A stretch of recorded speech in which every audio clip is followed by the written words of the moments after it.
Cocotte, salut, salut, salut, salut, salut, salut, lu. Ouh. J'ai pas bu de café ce matin, d'accord? Donc, pardonne-moi. Voilà, j'essaie de limiter un peu ma consommation de café.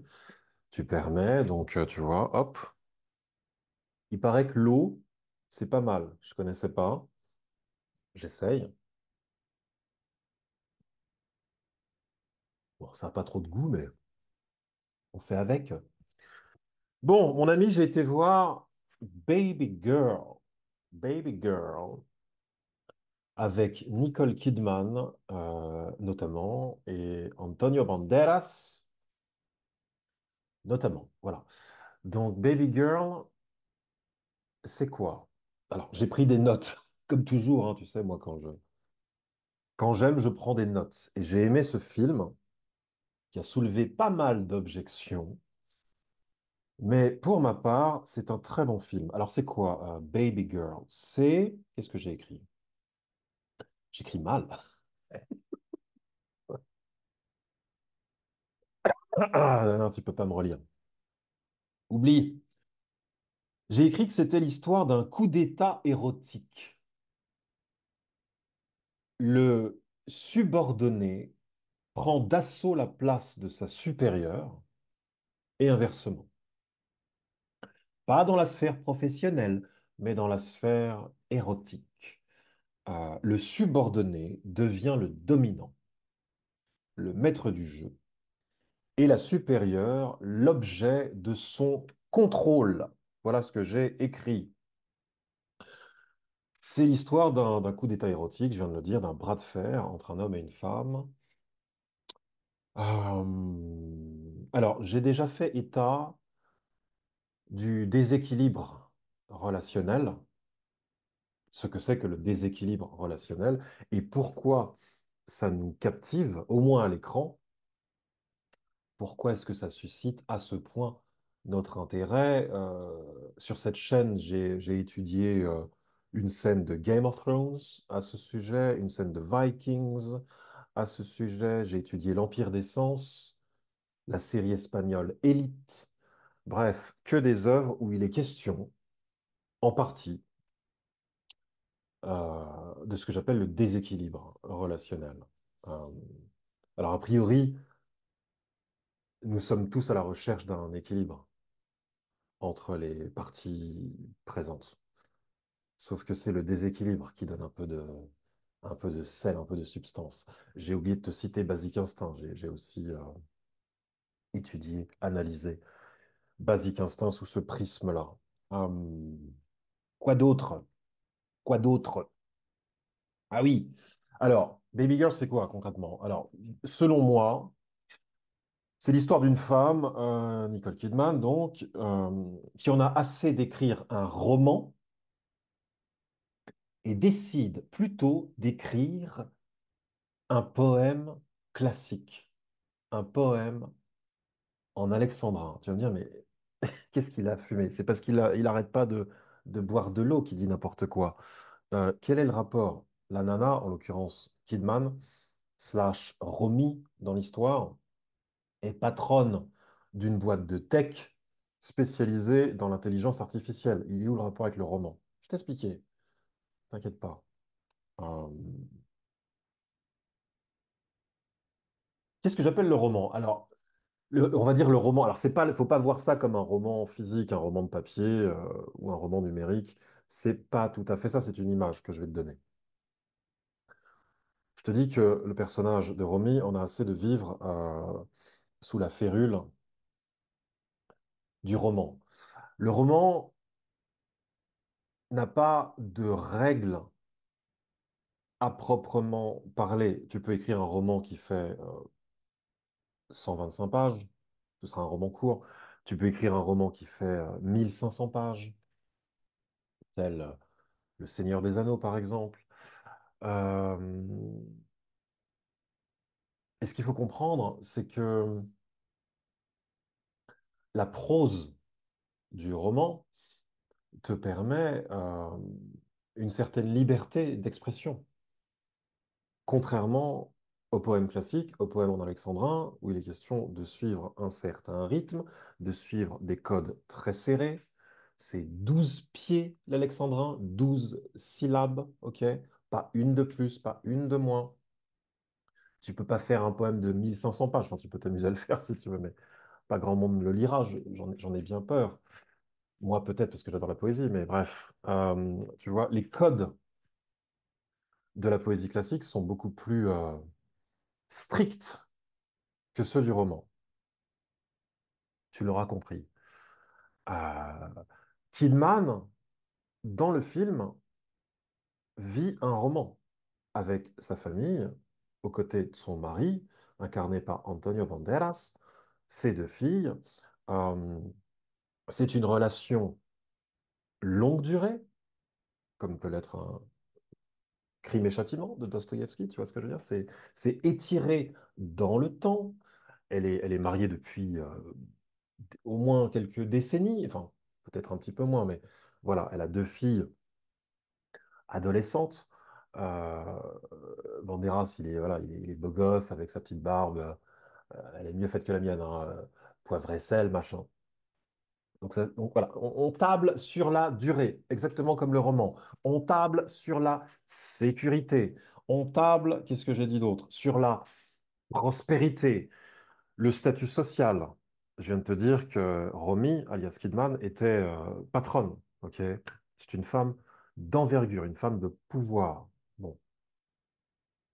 Et tout ceci, la vie de famille, le fait d'être une patronne, de vivre aux États-Unis, d'être prospère, etc., tout ceci lui donne à Nicole une certaine prospérité, tu vois ce que je veux dire, une certaine liberté. En tout cas, c'est ce qu'elle croit. Sauf que, au contact de ce jeune homme, ce subordonné dont je parlais au début, ce stagiaire dans sa boîte de tech, ok, au contact de ce jeune homme, ce que va vivre Kidman, c'est tout à fait l'opposé, c'est-à-dire qu'elle va vivre le poème classique tant rêvé. A priori, le poème est synonyme d'emprisonnement, puisque tu peux pas écrire un poème comme tu peux écrire un roman. On est d'accord, je te rappelle que les codes sont très serrés, stricts. Sauf que quand tu sais lire la poésie, et je sais que tu sais, tu t'aperçois que malgré la sévérité des codes, si j'ose dire, eh bien, le sentiment de liberté est immense. Quand tu lis certains poèmes de Victor Hugo, certains poèmes de Charles Baudelaire, pour te parler de mes potes, tu as vraiment le sentiment de voyager à travers quelques lignes, de t'émanciper, de voir plus loin que ton petit nombril, et ainsi de suite. C'est un sentiment d'évasion. Le poème procure ce sentiment d'évasion en dépit de la sévérité des codes. Et si tu veux, il en va de même pour la relation adultérine que contracte Nicole Kidman avec ce jeune homme, Samuel, dans le film. Ok? C'est très serré, forcément. Alors pourquoi est-ce que c'est très serré? Qu'est-ce que je te dis? Euh, Bah déjà, il y a la différence d'âge. C'est une femme d'âge mûr et c'est un tout jeune homme. Il a 20 ans et des bananes, tu vois. Il est tout jeune. Elle est patronne, il est subordonné, stagiaire. Ok. Tu vois, les codes sont... elle risque gros, puisque son éthique professionnelle, à Nicole Kidman, est mise en jeu. Évidemment que si elle se fait gauler à s'encanailler avec son jeune stagiaire, si tu veux, bah, c'est la porte directe, hein. Ça se passe à notre époque, tu vois, on plaisante pas de nos jours avec ce genre de situation. Donc, si tu veux, elle marche, la Kidman, sur le fil du rasoir. Et c'est cette pression, la pression de se faire gauler, le sentiment de culpabilité, euh, de se dire, mais qu'est-ce que je suis en train de faire? Putain, j'aime mon mari, j'aime Antonio Banderas, j'aime mes filles. Là, je suis en train de mettre tout cela en jeu pour euh, m'amuser, me divertir, et plus encore avec ce jeune homme. Qu'est-ce qu'il y a là-dessous, tu vois? Pourquoi prendre autant de risques? Eh bien, parce que, exactement comme dans un poème, le sentiment d'évasion de Nicole Kidman est immense. Elle a l'impression, aux côtés de ce jeune homme, de s'ouvrir un nouvel espace de liberté, incomparable. Liberté sexuelle, en l'occurrence, qu'elle n'a pas avec son propre mari. Donc on a d'un côté le long fleuve tranquille, puisque c'est une femme qui a fait ses preuves. Aujourd'hui, voilà, elle est adulée notamment par les femmes de sa boîte, qui la voient comme un modèle du genre. Sa vie, voilà, est un long fleuve tranquille, mais elle a besoin d'évasion, en fait. Elle a besoin de se sentir exister, elle a besoin de se sentir vibrer. OK? Selon des codes, encore une fois, extrêmement restreints, extrêmement euh, tendus, quoi. Elle peut pas se permettre de faire un pas de côté de la même manière avec ce jeune homme.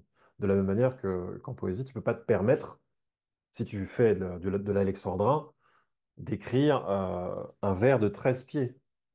Ben non, c'est 12 pieds, c'est pas 13. D'accord? Euh, il faut jouer avec la difficulté que représente l'enfermement de la structure, l'enfermement illusoire. Parce qu'encore une fois, à travers cet enfermement illusoire, la nana, elle prend un pied incroyable. Ok. Euh, Alors, quel genre de pied est-ce qu'elle prend, la Kidman?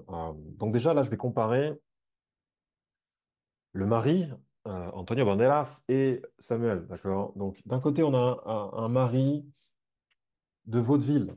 Alors, il le joue bien, Banderas, hein, il n'est pas du tout grotesque. Au contraire, c'est un homme digne, mais il reste, si tu veux, ce fameux mari, voilà, cocufié, le mari de vaudeville, quoi. Il n'est pas surprenant, il est beaucoup trop gentil.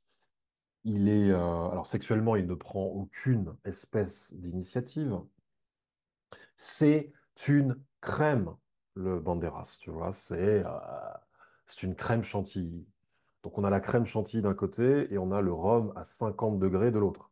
En l'occurrence, Samuel, en l'occurrence, l'amant que je qualifierais de démiurgique, dans le sens où il est véritablement le maître du jeu, le créateur du monde, le créateur du poème en alexandrin. C'est lui qui dirige le monde. Je t'ai parlé d'un coup d'État érotique. Il est aux commandes de cette relation sulfureuse avec Nicole. C'est un preneur d'initiative, c'est ce que j'ai écrit. C'est un franc-tireur, tu vois, il est très provoque. Il la drague ouvertement. Il la titille, tu vois, il la bouscule sur leur lieu de travail. Tu vois, le gamin, tu te dis, mais qu'est-ce qu'il fait, quoi? Qu'est-ce qu'il fait? Qu'est-ce que j'aurais aimé être comme ça à 20 ans? Oh! Oh! Laisse tomber. En même temps, ce qui est bien fait, c'est que c'est pas non plus Christian Grey, tu vois. Le mec, il tâtonne. En fait, il veut endosser le rôle du dominant, mais il tâtonne. On sent au départ qu'il... C'est pas qu'il est pas à l'aise, mais il se cherche. Moi, je vais endosser ce rôle-là, mais comment je m'y prends en vrai, tu vois? Tu sens qu'il est dans une forme d'hésitation, qu'il contrôle assez rapidement.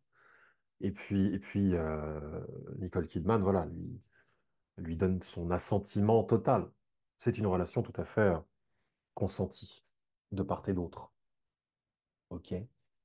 Que dire? Que dire? Je dirais pas que c'est une relation sadomasochiste parce que Romy, Nicole Kidman n'est pas, elle est pas masochiste, tu vois. C'est pas qu'elle aime se faire mal, au contraire, elle veut se faire du bien. Et c'est en endossant le rôle de la soumise qu'elle se fait du bien. Et alors là, ça devient vachement intéressant. Pourquoi? Parce que, attends, je bois un coup. C'est pas mal l'eau finalement. Je crois que je vais en boire un peu plus. C'est une patronne, ok. Attends. Ah oui! Attends, faut que je te parle d'un truc. Je vais revenir au fait que c'est une patronne et que tout se joue là pour elle. Il y a un fil conducteur dans ce film. Kidman est associé à un chien, ok? Une chienne, plus exactement. Au début du film, je spoil, mais on s'en fout. Au début du film, elle marche dans la rue pour se rendre à son travail, et puis elle tombe sur un animal, un chien en l'occurrence, un gros chien noir comme ça, qui, euh, qui fait du grabuge. En fait, le chien, il est en train d'attaquer quelqu'un sous les yeux de Kidman. Ok, donc Kidman, elle se fige, forcément. Qu'est-ce qui se passe? Je ne contrôle plus. Imagine le chien, il m'attaque. Et effectivement, le chien, après avoir bouffé le bras d'un mec, si tu veux, se dirige en courant vers elle. Et là, tu as le jeune stagiaire, Samuel, qui apparaît et qui siffle le chien. Le chien se retourne vers Samuel, qui n'est pas son maître. Il lui tend un petit biscuit et le chien mange le biscuit et se calme. Et là, tu as la propriétaire de l'animal qui arrive, en sueur, machin, mon Dieu, oh, mon chien, vous l'avez retrouvé, merci, désolé pour le grabuge. Il n'y a pas de souci, madame.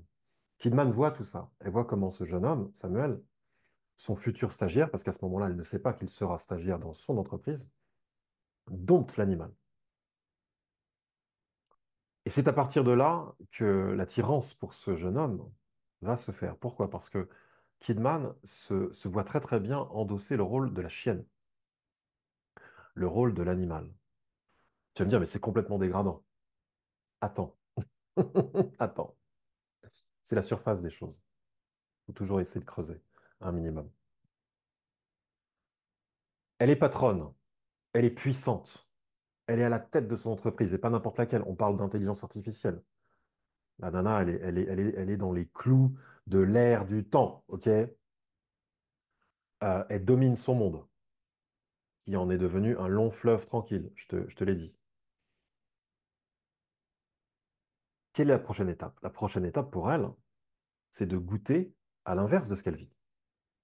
C'est de se laisser aller, de se laisser guider, exactement comme tu guides un animal, comme tu dresses un animal. Ok. Elle présuppose que c'est en se faisant dompter elle-même qu'elle va connaître la jouissance, jouissance qu'elle n'a pas avec son mari. Tu vois un peu la psychologie? La psychologie et l'érotisme se confondent. C'est ça qui est beau. C'est pas un film de cul en fait. D'accord? Tout se passe là au départ. Donc, ce qui peut paraître rebutant de prime abord fait sens. Ok. Moi, j'ai toujours entendu dire, alors je ne fréquente pas de puissants, n'est-ce pas? Mais j'ai toujours entendu dire que les puissants, alors encore une fois, ce sont des généralités peut-être, hein, attention, mais que les puissants étaient attirés par la soumission, attirés par, attends, le fait de se retrouver dans la posture inverse que celle qu'ils connaissent, que celle qu'ils vivent au quotidien. C'est excitant, c'est l'aventure, tu vois. Alors, je citerai pas de nom, parce que voilà, t'as qu'à faire tes recherches, mais j'ai entendu dire que certaines célébrités, par exemple, aimaient se faire écraser des mégots de cigarettes sur le corps, en guise en guise d'excitation sexuelle, tu vois. Euh, que d'autres, et là ça va encore plus loin, aimaient se faire chier sur la tête. Oh, tu vas dire, mais qu'est-ce qu'il raconte? Alors, j'y étais pas, d'accord, j'y étais pas. Mais j'ai entendu ce genre d'histoire circuler. Tu te dis, waouh! Et puis les gens qui te racontent ça te disent, si, si, je t'assure que si. Je t'assure que si. Il aimait qu'on lui chie sur la tête. Tendu, tu vois. Alors, tu vas me dire, mais c'est tellement extrême. Oui, bien sûr que c'est extrême. Je dis pas que je le ferais, d'accord? Et toi non plus, je pense que tu le ferais pas. Mais il y a une psychologie là-dessous, tu vois. Finalement, nous les puissants, nous sommes les meilleurs du monde, les meilleurs dans notre domaine d'expertise. Et si nous tentions de devenir les meilleurs dans le rabaissement, dans l'avilissement supposé, tu vois. Parce que Kidman endosse très très bien le rôle de la soumise, tu vois. Elle endosse très très bien le rôle de la patronne et tout aussi bien le rôle de la femme qui est capable de se foutre à quatre pattes et de lécher du lait dans une écuelle, comme le ferait un animal, un chien, un chat, tu vois. Le Samuel lui dit à quatre pattes, lèche, elle s'exécute. C'est pareil, elle tâtonne au départ. T'imagines bien que c'est pas du jour au lendemain. Ouais, vas-y, dis-moi tout ce que je dois faire. Je t'écoute, il n'y a pas de souci. Qu'est-ce que je dois faire? Je saute du troisième étage. Ouais, vas-y, Viver. Tu es mon maître, tu es mon Dieu. Non, ça se passe pas comme ça en fait. Elle hésite, elle tâtonne, elle, euh, elle esquive. Puis à un moment donné, c'est trop fort, quoi. L'envie de vivre ce poème alexandrin est beaucoup trop fort, tu vois, de vivre selon ces restrictions-là. Ces contraintes, cette pression. Pourquoi? Parce que la pression aboutit à une forme de transcendance.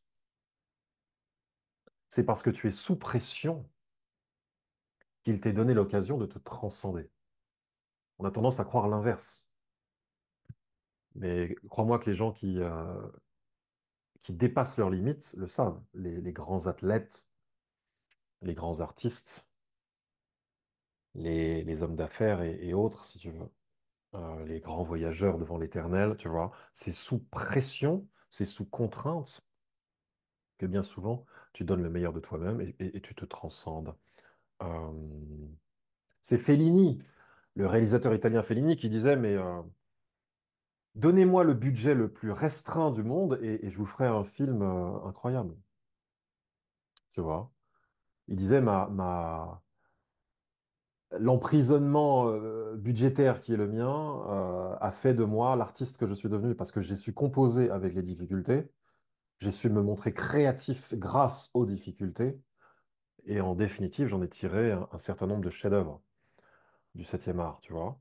Euh, Parfois, c'est bon d'être mis sous pression, tu vois. Encore une fois, elle risque gros, la Kidman. Elle est sous pression, tu vois. C'est une cocotte minute. D'ailleurs, elle le dit à un moment donné à son mari, elle dit, mais si tu savais le nombre de fantasmes que j'ai dans la tête, si tu veux, j'en peux plus, quoi. Je boue. Et toi, petit con de mari, tu ne peux pas me satisfaire. Il y a cette scène très, très forte et très, très émouvante entre deux. Euh, Parce que Banderas, il sait plus quoi faire. En fait, il est complètement désarçonné quand le poteau rose lui est dévoilé. Ok? C'est vraiment un chouette film. C'est un film qui fait réfléchir. D'accord? C'est un film qu'il est facile de voir comme voilà, l'archétype de tout ce qu'il y a de plus toxique et machin. Mais je pense que la réalisatrice a su toucher au vrai, même si le vrai n'est pas forcément très reluisant de prime abord. Tu vois, pour moi, le personnage de Nicole Kidman est tout sauf rabaissé. Tu vois. C'est euh, c'est une aventurière, d'une certaine façon, une aventurière. Il y a une scène comme ça qui me fait penser à ce film, tu sais, 9 semaines et demie. 9 semaines et demie, c'est un peu le même délire en fait. Tu vois, c'est aussi une relation dominant-dominé. Le déséquilibre relationnel Il y a une scène comme ça où cette fameuse scène, tu sais, où Kim Basinger danse sur du Joe Cocker. Ta-na-na, na-na, na-na-na, na-na-na. Striptease. Bah là, t'as le pendant de cette scène dans le Baby Girl en question, où Samuel danse de façon très, très lascive avec son verre de rhum à la main sur du George Michael. C'est très chouette. La musique est vraiment, vraiment chouette. Tu vois, le Samuel, il danse pour la soumise. Il danse aussi pour lui montrer qu'il est capable de se mettre lui aussi dans la posture de celui qui s'exécute. Tu vois? Ouais, je trouve ça chouette, hein. Chouette, hein. Chouette, hein. Que voulais-je te dire? Moi, je crois que c'est tout. Ah oui, par rapport aux puissants. Voilà, on se demandait si le fantasme ultime des puissants, c'était pas d'être soumis, finalement. de connaître l'autre pendant de l'existence, si on catégorise l'existence, hein, d'un côté, voilà, les winners, de l'autre, les losers, ça, c'est très vite dit, hein, mais voilà. Le mec, si tu veux, qui est tout le temps victorieux, se dit, bah, que se passe-t-il de l'autre côté de la barrière, tu vois? Et si je baissais la tête, qu'est-ce que ça te donnerait? Tu vois. Camus a dit, les puissants sont souvent des ratés du bonheur. De là vient qu'ils ne soient pas tendres. Oh, oh, oh, oh. Qu'est-ce que c'est bien dit. Des ratés du bonheur. Effectivement, elle en chie, la Kidman. Tu dis, mais pourquoi elle fait tout ça? Putain, elle a tout ce qu'il faut dans la vie. Elle est patronne d'une boîte de tech aux États-Unis. Elle est belle. Elle est mûre. Elle est mariée à Antonio Banderas. Elle a deux filles. Tout va bien, tu vois, une grande baraque, tout ce que tu veux. Eh non, il faut qu'elle risque tout. Il faut qu'elle se compare à une chienne. Pourquoi? Poème alexandrin.